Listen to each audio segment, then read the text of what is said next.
So Kim, tell me what's on your radar. Well, Brandon Ingram was left severely injured, permanently disabled, and laden with medical debt after being electrocuted on the job while working for Frito Lay. Was using a dock door. You press the button and it automatically does what it's supposed to do. I got electrocuted. I was taken to the ER, but the emergency room they took me to was 45 minutes away. We passed 4 hospitals on the way to the hospital they wanted to take me to. And the reason that is because they signed a contract with a certain hospital and a certain network. I asked for some type of relief, period, because I was still obligated to work, like picking cases and unloading trucks or rotating product on a forklift. I asked for a chair that I could sit in that would make me more comfortable while I'm doing my office work. They denied it. You're either 100% or you can't work. It just felt like they was just trying to push me out. Now, Brandon's story is coming to light after being reported on by worker-focused media organization More Perfect Union and being amplified by House Rep Cori Bush, who said, "Brandon, I'm your congresswoman. My office is reaching out to you. You and your family deserve justice. You deserve peace. Know that our office stands with you. We are here to help." Now, Frito Lay, the snack food giant with the reputation of forcing employees into 84-hour work weeks or lose their jobs, refused to pay for Brandon's continued medical bills and lost wages. And if that wasn't nightmarish enough, the company has allegedly now hired private investigators to surveil Brandon and his family in hopes of catching him in a lie so they can accuse him of fraud. Essentially, they're hoping to evade any responsibility for what happened to Brandon. If they accept responsibility for him, it would set a precedent and they'd have to do it for others. That would get in the way of profits. Never mind the fact that Frito Lay just posted record second quarter earnings of over $4 billion, all while their low-wage, overworked employees do backbreaking, often shocking even, work. And we've reached out to Frito Lay for their view on the case. They've said in the past that as a general principle of the company, Frito Lay is committed to providing a safe and fair workplace for all of our employees. So what about workers' comp? Shouldn't that be at least taking care of this? Well, here's how workers' comp works. The employer pays monthly premiums to a private insurance company to cover the costs of medical and partial wages in the event an employee is injured on the job. If an accident happens, the employee must report the injury and then is directed to either doctors or hospitals who are contracted with that particular workers' comp insurance company. The doctors and hospitals examine the injuries and recommend care. Now, in theory, workers' comp would then pay for all the medical bills and a portion of the workers' pay. But the employer, in order to prevent any premium hikes, can dispute the claim by denying the injury happened at work or even happened at all. The insurance company also benefits from not having to pay out too much, so it's in their best interest as well to deny or minimize claims. Not to mention, they're being paid by the employer. That's their client. And if it's a big client like Frito Lay, my guess is they do what they can to try to keep them happy. This often means people like Brandon, who are up against big insurance, big corporations, and their big corporate lawyers, don't end up receiving the level of care their injuries actually require.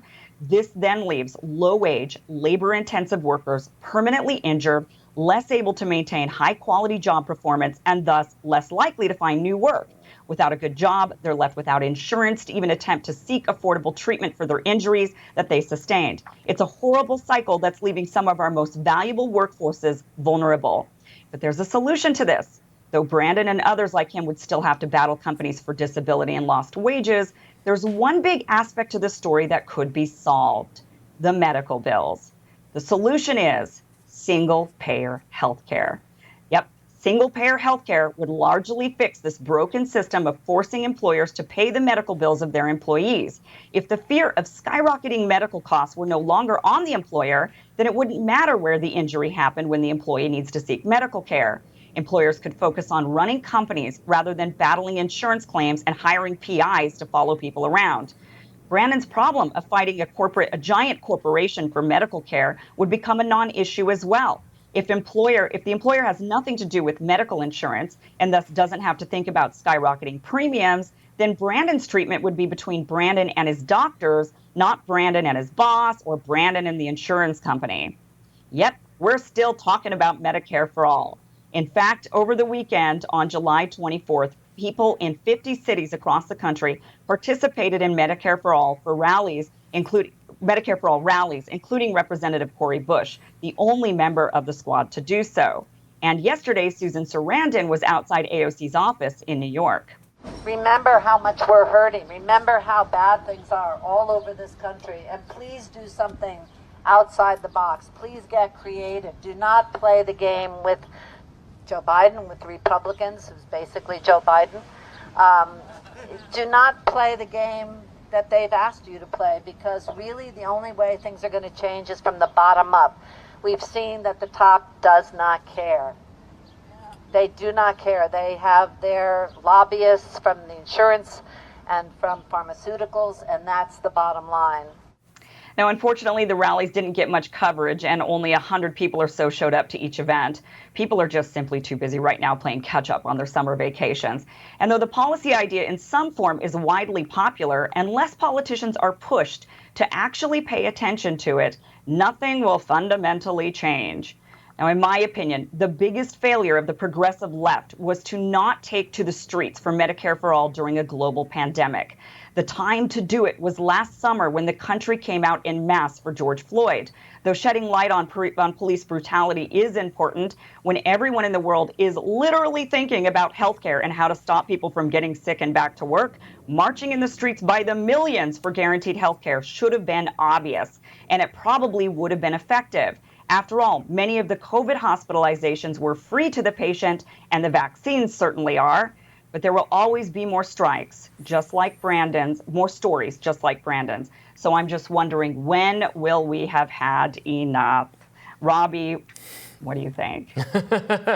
Well, so we probably disagree a little bit here about Medicare for All as a proposal. Now, I think you raised a lot of tremendously good points. I think the link between having an employer and healthcare coverage makes no sense whatsoever and is in fact terrible. And I mean, our current system is so disastrously bad. Like, I'm not going to pretend that, oh no, I'm so afraid of Medicare for All because everything's good and we don't want to wreck it. What we have now sucks. It's god awful. Right. So I do get that. I mean, I went for a checkup, I don't know, recently, and you go to the doctors, and then at the end, I'm like, okay, what do I owe you? And they say, oh yeah, no, we will bill the insurer, and then they do something else, and then you get a bill in the mail. We have no idea what anything costs. The cost is so disguised in the medical sector, and it's the same actually as higher education. Anything where the true cost is like really disguised allows for a lot of the system people to be being taken advantage of, not really understanding what they're entitled to, not understand what it actually costs.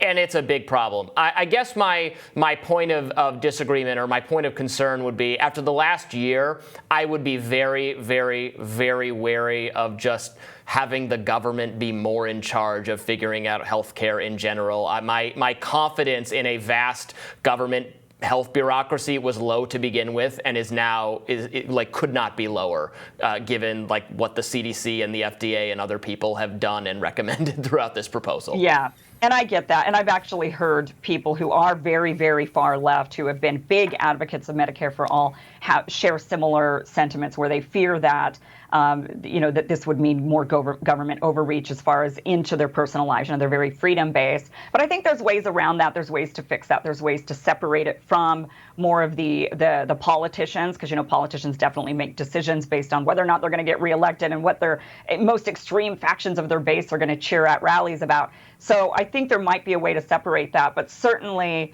we have to come up with a solution other than the situation we have right now. It is disastrous. It's leaving people broke. It's leaving people with fewer choices, as we see in Brandon's situation, where he's forced to go to the very specific workers' comp contracted hospitals and doctors. And that's the way it is even with private insurance. People think their choices are going to be taken away. And actually, you don't have a choice right now. You don't have a choice which insurance your employer decides to give you. You don't have a choice what doctors and hospitals that insurance company then contracts with. We have very few choices now. So I personally believe that really opening up to a single-payer healthcare system or Medicare for All would actually open up the choices, because all of the doctors, or at least most of them, and the hospitals would be under that one umbrella, meaning you do have the option to shop around a bit.